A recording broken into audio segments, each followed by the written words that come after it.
Hi everybody, this is your professor and I'm going to make a video today of chapter 2. If you like these, then I'll do another one or 2 or 11 in the next coming week. So if you find this valuable, then let me know and I'll do some more. Okay, so what do we have here? We learned in the last chapter that we have this accounting equation, which is assets equals liabilities plus, wait for it, that's right, owner's equity. So I'm going to give you a little flash quiz here and see if you remembered chapter 1. So if I am ExxonMobil and I have total assets of $228 billion, so that's going to go down over here, and then I have total liabilities of 107, then what's missing? So then I've got to figure out what my owner's equity is over here. So I'm going to do some math. If I have 228 over here, that means I've got to have this side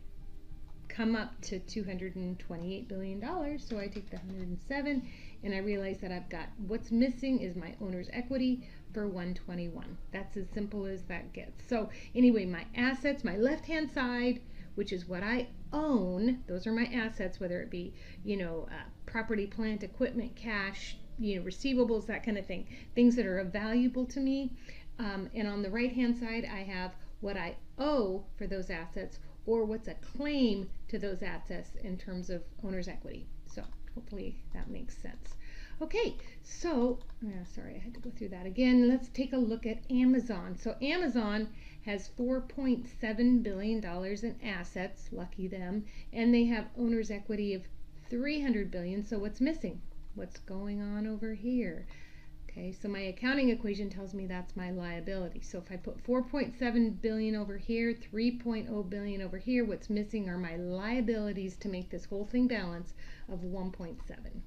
Okay, so I've got another one for you. All right, so what are we trying to do here with financial accounting? We're trying to measure and record the transactions. So every single thing that the company does that have any financial aspect will affect that accounting equation. So we're trying to measure those things as financial accountants and then communicate those overall financial statements that we create to outside investors or for other people that are trying to make decisions about our company, investors, creditors, customers, that kind of thing. Okay, so those are the major aspects of why we're doing all this, in case you were curious. Okay, so here's our accounting equation over here. Again, we have our assets on the left, our liabilities and stockholders' equity on the right. So every equation that we do in this company will have an effect on this accounting equation, and it will always, if we record the transaction correctly, it will always maintain a balance for this accounting equation. Okay, so if total assets go up, then either total liabilities or stockholders' equity increase, although it could be that our assets go up and our assets go down at the same time. So let me give you an example. Let's say we buy a piece of equipment for $75,000 in cash. So in this case, our equipment account, which is an asset, would you agree? Yes, that will go up. And then my cash, because I just told you I paid cash for it, my cash will go down. So far I've upped my assets, equipment, and I've decreased my assets, cash. And so this and the accounting equation will still equal at the end of the day. So that's pretty neat, huh? All right, so for each transaction, each financial transaction that occurs in a company, ask yourself, what account is affected? What's the other account that's affected? And do they go up or do they go down? And does it balance? Because it always has to balance. All right, so expanding this accounting equation, we have a couple of things under the stockholders' equity that I'm going to take a little deeper dive. So under the stockholders' equity, which is really what the owners of the company have their claim to, we have common stock, just like you may have some common stock that you own in the stock market, and then we have some retained earnings. Now retained earnings, I'll get into a little bit further. Retained earnings are really just the revenue, which is our sales that we make, less the expenses that it took me to make those sales, less any dividends we pay out to our stockholders, and all of that equals and will result in whatever the end number is for that. So I'm going to make some sales. I'm going to pay some expenses, whether it be the cost of the goods that I manufactured to sell, or the cost that it took me to get them from somebody else to sell to my customer, or the payroll that I had to pay. There's lots of different expenses, which we'll get into. Just take for a moment that it's expenses, and then we subtract the dividends. Then all of that gets rolled up. We come up with a final number, and that comes up into our retained earnings. So that's why we call this, it's expanded, because these things are down here, but eventually they get rolled up. So they get rolled up into retained earnings, then we take into account our common stock, and then that finally rolls back up to stockholders' equity.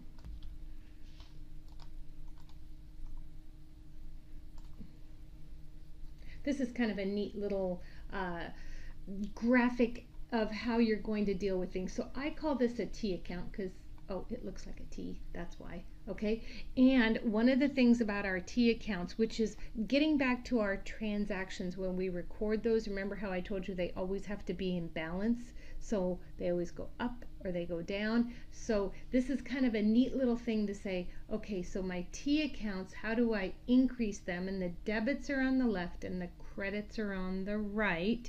And so you'll come back to this, but I'm going to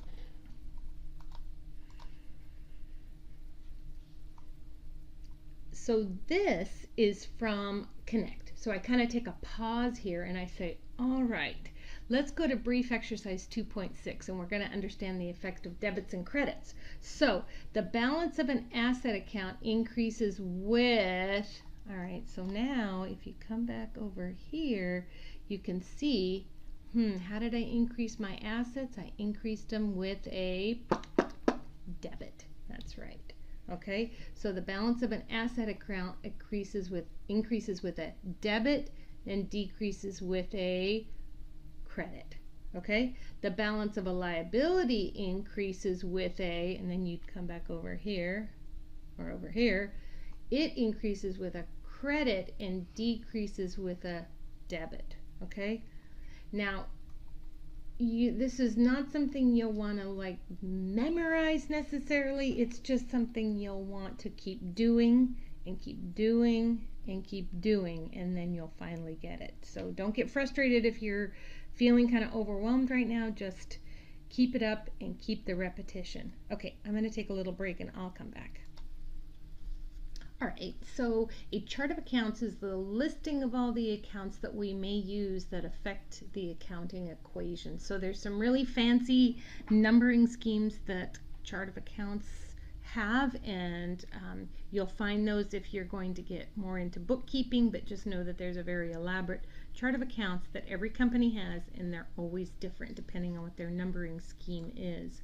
So examples of asset accounts are like cash, supplies, equipment, accounts receivable, things that are of value to the company. Okay, so are of value to the company. Liabilities are things that I owe.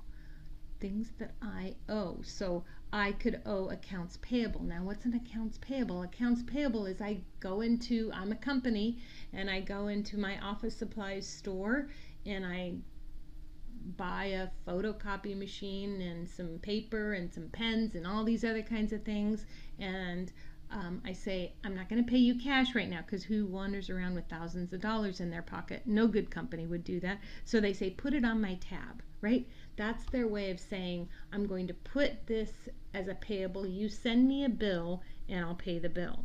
All right, that's an accounts payable. Salaries payable, any kind of payable is that liability sort of something that I owe somebody else for something that I've consumed or something that I have or something that's been given to me, like like somebody working. Those are all liabilities. Okay, stockholders equity, examples of those are common stock and retained earnings, treasury stock, preferred stock, all these other kinds of things that will go into the equity account, and we'll get into that again. All right. So when we record a transaction, now luckily we know what debits and credits are. This is the standard that we're going to follow. So we're going to put whatever account name. Do you remember that example of like purchasing a piece of equipment? Okay, so we're going to remember the assets are increased with a debit. right? So in this case, we'd put the account name of backhoe, excavator, whatever, a truck, whatever kind of thing we purchased here. Let's just call it equipment for now. $75,000. And we put that under the debit because we're increasing our asset. Got that? Okay, remember we paid cash, so the next account name for us would be cash, and we would credit or decrease our asset by that same $75,000. Okay, so a couple things to remember. We list the debit first, we list the credit second, and then we can put a description down here. In our case, it was purchased equipment for cash. Okay, so that's one example. Now let's pause and think about a different example. We could purchase our equipment by issuing an account payable or a note payable if it was for a longer time, depending on when we were going to pay that off. Okay, so what would that look like? Well, we'd still increase our equipment by that $75,000. That equipment is on our hands, right? So we have that as an asset. But our account name down here, instead of it being cash if we don't pay for cash, would be like accounts payable. And in that case, accounts payable is what kind of an account? Right, it's a liability account. We increase liabilities with a credit, so that would be the $75,000. So that's kind of cool, isn't it? All right, you may want to replay that one a couple of times. I don't know, but hopefully that makes sense. So it doesn't have to be that it's always an increase in an asset and a decrease in an asset. It could be it's an increase in an asset and an increase in a liability, or an increase in a stockholder's equity, or that kind of thing. So I'm just explaining that sometimes it stays on one side of the accounting equation, and sometimes there's an increase in both sides of the accounting equation. But the takeaway on this slide is that your debits must always equal your credits, okay? Always. So I'm going to help you through a couple of examples. On December 1st, Great Adventures, which is my favorite company, sells shares of common stock to investors for $25,000 in cash. So we're going to debit cash for $25,000. Why? Because we're taking cash in, and we're going to credit common stock because when somebody invests in our company, then we're going to issue them stock. That's how that works. So if you purchase something on the New York Stock Exchange, for example, you bought Apple, then you would pay them cash, and then you would get a piece of paper called a stock certificate. Although now that we're in the 21st century, it's all electronic, but pretend like that's what you're getting. And so we're going to increase the common stock. So as Apple, now I'm not thinking about this from the investor side, from Apple's side, they're getting $25,000 because somebody just invested in their company. So you can see that they're going to increase their cash. Remember, cash is an asset, so they increase it with a debit, right? And they also increase their common stock. So they issued some common stock, so they have more common stock outstanding. So they increase the amount of common stock that they've issued. Okay, and common stock is increased with a credit. Don't take my word for it. Actually, go back and check for yourself. Okay, and you'll see that. So, and the good thing is, what's the good thing? The debits equal the credits. So we're in balance. So life is good. Okay, so when we post, we simply take these to their individual accounts and put them in their subledgers. Okay, so let's take a break. So the next thing we're going to do is exercise 2.8, which is recording some transactions and getting the hang of how this works in a general journal. Okay, so I came over to Connect, and let's see, I think I'm in as a student. Yeah, I have a student view here, and you can see the first thing that says is purchased equipment in exchange for cash for $21.50. Okay, so and you can see that that's what they're asking for right down here. So the general journal basically says, what are we going to record first? Debits, right? So we're going to come over here. We purchased a piece of equipment, so there's my increase, and I paid $21.50 for it. Okay, and then it says I paid cash, so now my cash is going to go down, and I decrease an asset with a credit, so then I go like that. I'm going to record my entry, and I'm going to move on to the next one. I provided services to customers and received cash of $4,900. So we have to figure out which two accounts. Well, I know cash is one of them. And I provide services to customers, so that means that I've made some money from my customers. And that is otherwise known as a sale or otherwise known as revenue. So if I receive cash, I'm going to increase my assets. Assets get increased with a debit, so that's going to be the first part of my entry is cash. And I increased it by $4,900. The next part is my revenue. Let's see what we've got listed down over here. There's my service revenue for $4,900. Now, if you recall, let me see if I can bring that back up over here. I'll do the accounting equation. I'll just bring that up right over here so you can see it. I know it's not large, but here it's a little bit larger. You can see that revenues are increased with credits. So that's how that one works over here.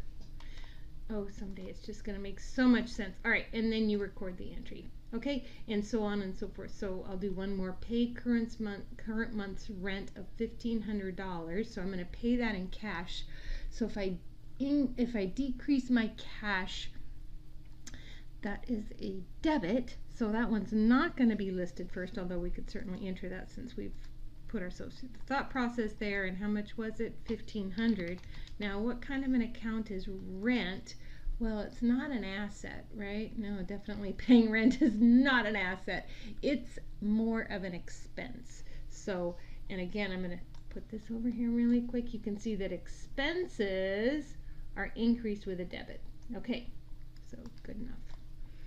Here we increase it, and it's probably called rent expense. So let's take a look down over here. Rent expense, and expenses are increased with, okay, so we're all good. $1,500, and there we have it. Okay, so I'm not going to do all these for you, but I wanted to kind of get you in the hang of how that's going to work.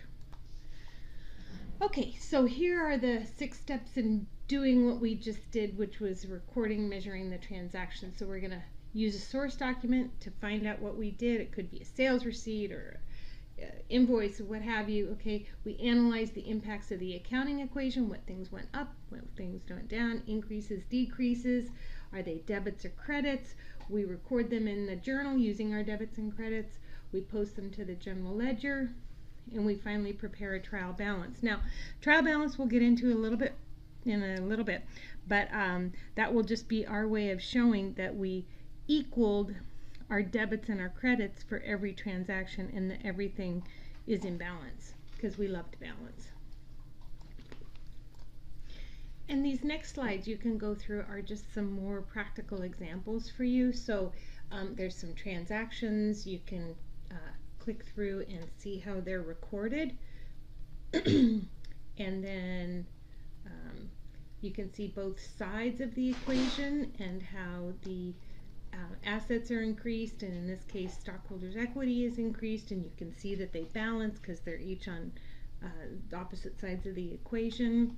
So anyway, I just encourage you to go through. Oh, and there's the recording of it, which is really good because we have one debit, one credit, or it could be multiple, but it's certainly the case where this transaction balances. Now, the last step we haven't really talked about is posting these individual accounts into the general ledger. So what happens here, this is nothing more than taking each part of the transaction and posting the individual entries to individual accounts. So said another way, anything that affects cash, in this case $25,000,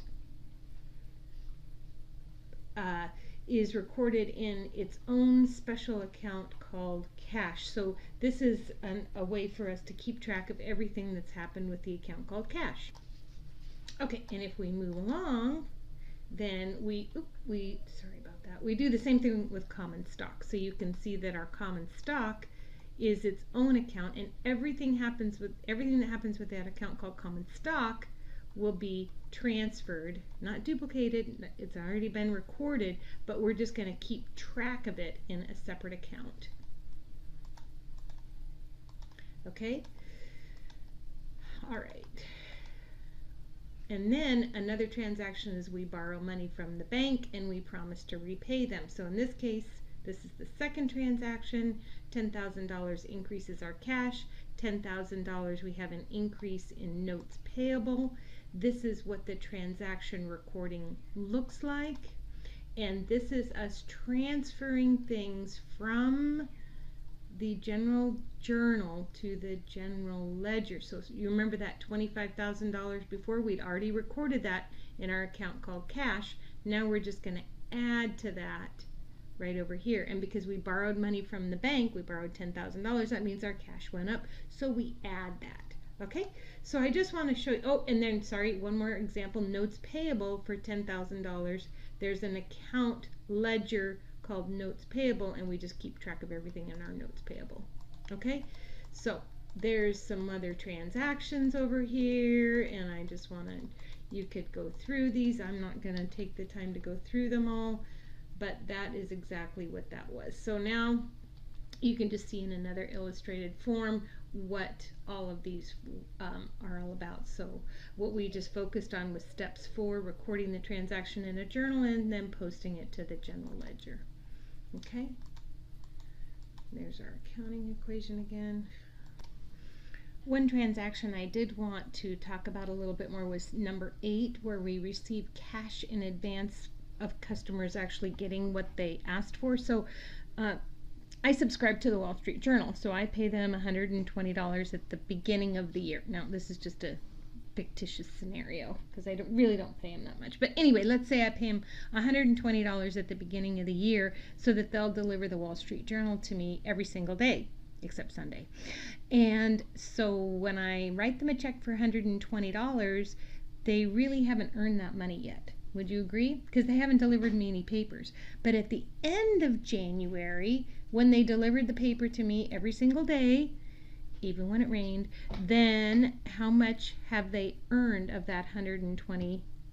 Well, now they've earned 10 of the dollars, because I'm assuming that $120 divided by 12 months is equal to $10 a month. So until they make that money, that $120, they're going to put that $120 into an account called unearned revenue.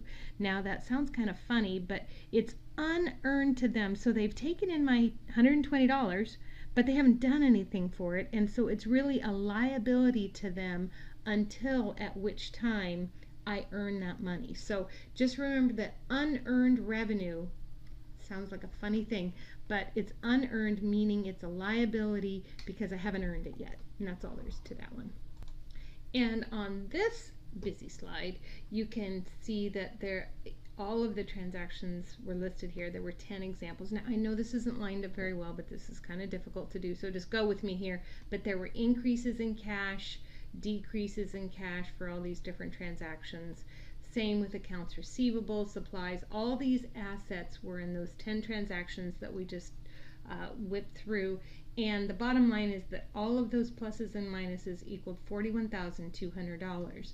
Then we posted some of those things to liabilities, some to stockholders' equity. We add all those up. You can do it also if you want, and you'll find that that is also $41,200. So everything balanced. All our debits and our credits balance, and our assets equal our liabilities plus owner's equity. It's a pretty neat thing. The next slide is a representation of all of the transactions that we will have posted in those 10 examples. So there's 10 transactions, so you can see what the debits were and what the credits were. And this was the posting effects. So these were all the things that happened to cash, all the things that happened to accounts receivable, and so on and so forth. And now we're ready to move on and do our own in Connect. So exercise 2-15 is question 11, and you can see that we're now going to post the transactions to the T accounts. So this is my cash account right here, so I'm going to look down here and try to record everything that happened to cash. So here's $8,200, and that was a debit, so I'm simply going to put my $8,200 here. What else? Then I decreased my cash by $1,100, that would go here. and I decreased it again by 1,700 here, and then I increased it by 1,200 here. Okay, and then I'll just come up with an ending balance. And actually I did something wrong here because I just checked my work, so I've got to correct it. So it tells me the beginning balance goes here, my bad, and it says the beginning balance of each account. It would be helpful for me to read, right? Okay, 1,400, and then we record all the other transactions as per normal. So my 8,200 would have gone here, and so on and so forth. Okay, so that's how you do those particular exercises. And we finally got that right, so we just had to put the beginning balance and then all the things that got added, all the things that got subtracted, and an ending balance. And that is how we accomplish question number 11.